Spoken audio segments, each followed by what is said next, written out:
भाई सारे न राम राम। गैस की एक कहानी सुनाएंगे, वह सुनियो और देख लियो जिसी लागू सी बता दियो। छोटे बड़े न सब न राम राम। बोल गैस माता की जय, बोल मेरे बाके बिहारी लाल की जय, बोल खाटू नरेश की जय, बोल ब्रह्मानंद महाराज की जय।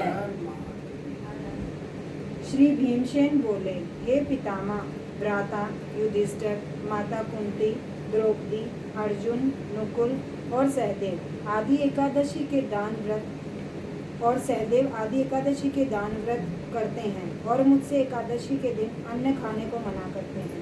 मैं उनसे कहता हूँ कि भाई, मैं भक्तिपूर्वक भगवान की पूजा कर सकता हूँ, परंतु मैं एकादशी के दिन भूखा नहीं रह सकता। इस पर व्यास जी बोले, हे भीमसेन, यदि तुम नरक को बुरा और स्वर्ग को अच्छा समझते हो तो प्रत्येक माह की दोनों एकादशियों को अन्न न खाया करो। इस पर भीमसेन बोले, हे पितामह, मैं आपसे प्रथम कह चुका हूँ कि मैं एक दिन एक समय भी भोजन किए बिना नहीं रह सकता। फिर मेरे लिए पूरे दिन का उपवास करना कठिन है। यदि मैं प्रयत्न करूँ तो एक व्रत अवश्य कर सकता हूँ। अतः आप मुझे कोई एक व्रत बताइए जिससे मुझे स्वर्ग की प्राप्ति हो। श्री व्यास जी बोले, हे वायुपुत्र, बड़े बड़े ऋषि और महर्षियों ने बहुत से शास्त्र आदि बनाए हैं कि मनुष्य को दोनों पक्षों की एकादशियों का व्रत करना चाहिए, इससे उन्हें स्वर्ग की प्राप्ति होती है। श्री व्यास जी बोले, वचनों को सुनकर भीमसेन नरक में जाने के कारण अत्यंत भयभीत हुए और लता के समान कांपने लगे। वह बोले, हे पितामह, अब मैं क्या करूं, क्योंकि मुझसे व्रत नहीं हो सकता। अतः आप मुझे कोई एक ही व्रत बतलाइए जिससे मेरी मुक्ति हो जाए। इस पर श्री व्यास जी बोले, हे भीमसेन, कृष्ण और मिथुन संक्रांति के मध्य में जेठ मास की शुक्ल पक्ष की एकादशी होती है, उसका निर्जला व्रत करना चाहिए। इस एकादशी के व्रत में स्नान और आचमन में जल वर्जित नहीं है, लेकिन आचमन में 3 मासे जल से अधिक नहीं लेना चाहिए। इस आचमन में शरीर की शुद्धि हो जाती है।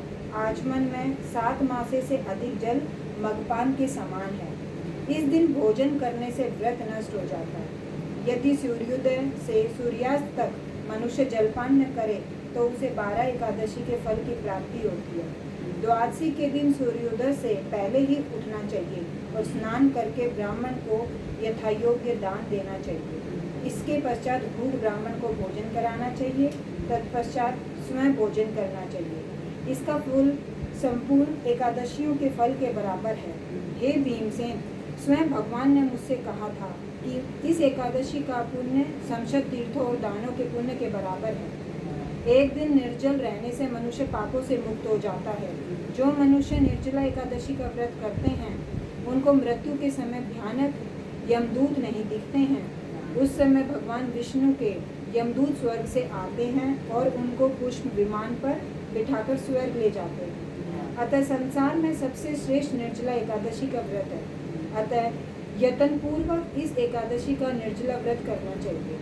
उस दिन ओम नमः शिवाय, ओम भगवते वासुदेवाय मंत्र का उच्चारण करना चाहिए। व्यासदेव जी को ऐसे वचन सुनकर उसने निर्जला व्रत किया।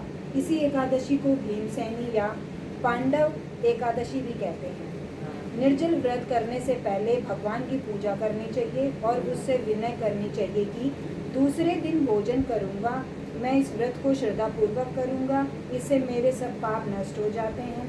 इस दिन एक बड़े वस्त्र से ढककर स्वर्ग सहित दान करना चाहिए। जो मनुष्य इस व्रत को 2 प्रकार में स्नान तप आदि करके करते हैं उसको करोड़ों फल स्वर्ग के दान का फल मिलता है। जो मनुष्य इस दिन यज्ञ होमादान करते हैं उसका फल वर्ण भी नहीं हो सकता। इस निर्जला एकादशी के व्रत से मनुष्य विश्वलोक को जाता है। जो मनुष्य इस दिन अन्न खाते हैं उन्हें चांडाल समझना चाहिए, वे अन्न में नरक में जाते हैं। ब्रा हत्यारे, मगपान करने वाले, चोरी करने वाले, गुरु से द्वेष करने वाले, असत्य बोलने वाले और व्रत को करने से स्वर्ग को जाते हैं। हे कुंती पुत्र, जो पुरुष या स्त्री इस व्रत को श्रद्धा पूर्वक करते हैं उनका निम्नलिखित कर्तव्य है, उन्हें सर्वप्रथम विष्णु भगवान की पूजा करनी चाहिए, तत्पश्चात गौ का दान करना चाहिए। उस दिन ब्राह्मणों को दक्षिणा मिष्टान आदि देना चाहिए। निर्जला के दिन अन्न वस्त्र छत्र उपान आदि का दान करना चाहिए। जो मनुष्य इस कथा को प्रेम पूर्वक सुनते व पढ़ते हैं उनको स्वर्ग की प्राप्ति होती है। बोल व्यास माता की जय, बोल सच्चे दरबार की जय, बोल बाबा ब्रह्मानंद